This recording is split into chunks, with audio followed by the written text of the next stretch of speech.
village of Fra Bianco was a tapestry of green. Towering palm trees dominated the landscape.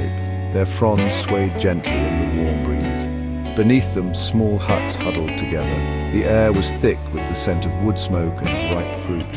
Life in Fra Bianco moved at the pace of the sun. It was a place where time seemed to stand still. The villagers lived in harmony with nature. They relied on the land for their sustenance, and they revered the traditions passed down through generations. The heart of Fra Bianco was the village square. Here, under the shade of a giant baobab tree, the villagers gathered. They shared stories, settled disputes, and celebrated their shared heritage. Laughter rang out from the square, a testament to the resilience and joy of the people. The children chased each other through the narrow pathways, their voices echoing through the stillness. Fra Bianco was a place of simple pleasures. The villagers worked hard, but they also knew how to enjoy the fruits of their labor. In the evenings, as the sun began its descent, a sense of anticipation would fall over Fra Bianco. It was the time for palm wine, and the villagers eagerly awaited the arrival of Aid, the master of the tap.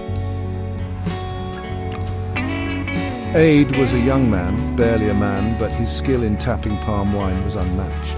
He moved with the grace of a dancer, his hands sure and swift as he scaled the towering palm trees. Aid had learned the art of tapping from his father.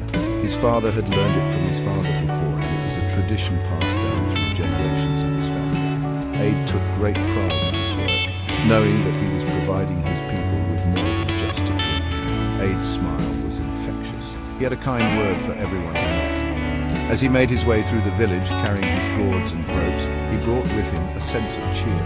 The children would run alongside him. They would pepper him with questions about his day's work. Aid would patiently answer each one, his voice filled with laughter.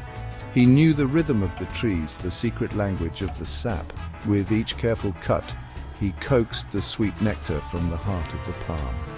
Aid treated the trees with respect, understanding that they were the lifeblood of his village. He never took more than he needed, ensuring that the trees would continue to provide for generations to come.